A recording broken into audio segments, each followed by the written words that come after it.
continue looking at this question.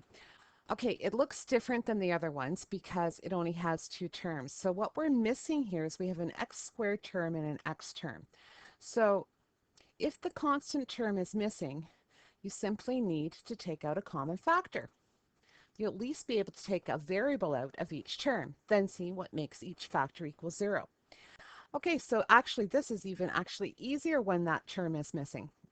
So we can see that both terms have an x in them. So that's the first thing that we would do is we would take out an x. And when we take out an x, what we are left with then is a 3x and a positive 19 equals 0. So now it's quite easy. We set each equal to 0. Now don't forget this x here because that x means that x can equal 0.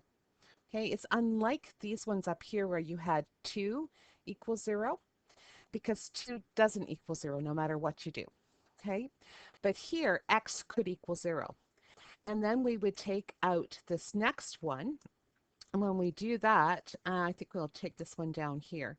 So we have 3x plus 19 equals 0, which would mean, and I'm just going to move this up a little bit for us, that would mean that 3x equals negative 19. Then divide both sides by 3, so x would equal negative 19 over 3. Not a really nice number, but it's still a number. Okay, so there are our two factors, 0 and negative 19 over 3.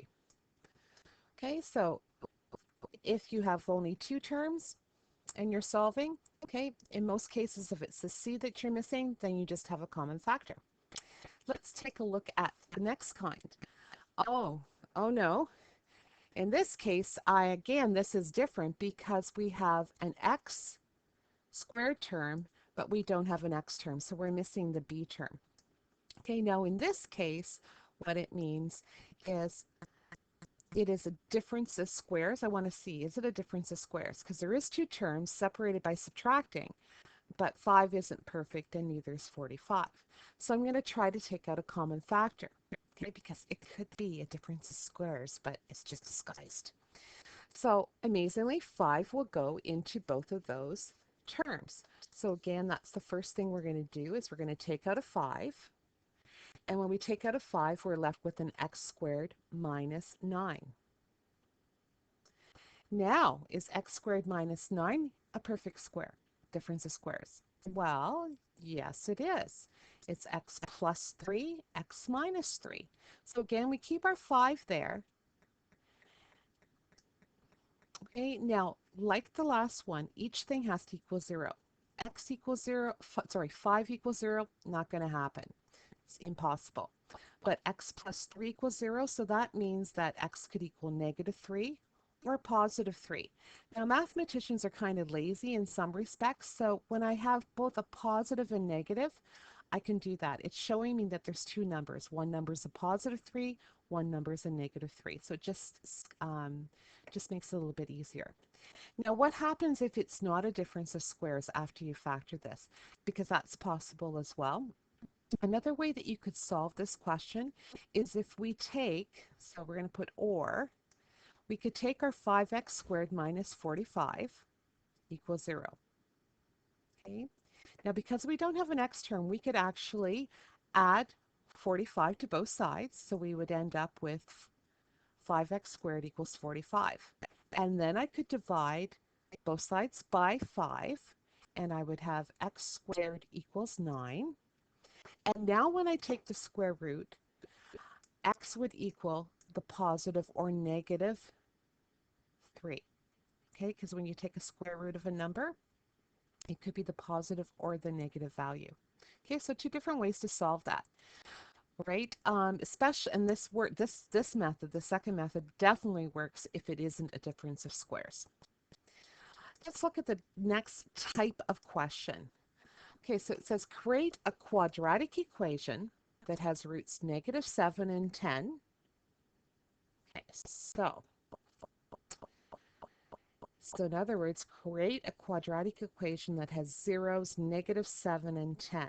Okay, two different ways. So roots negative 7, 10, or they could word it a quadratic function that has zeros at negative 7 and 10. Well, what we're doing is we're working backwards, okay? Because what we could do is we have the 7 and the 10.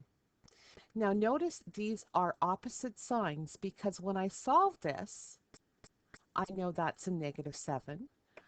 X equals negative 7. And when I solve this, I know that x is a positive 10. Okay, so that would be my answer. Okay, however, I could expand this here.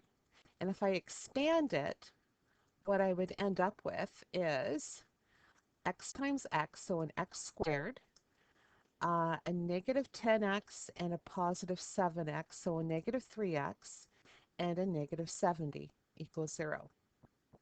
Okay, so again, that's my equation, but now I want a function. So what's the difference between an equation and function?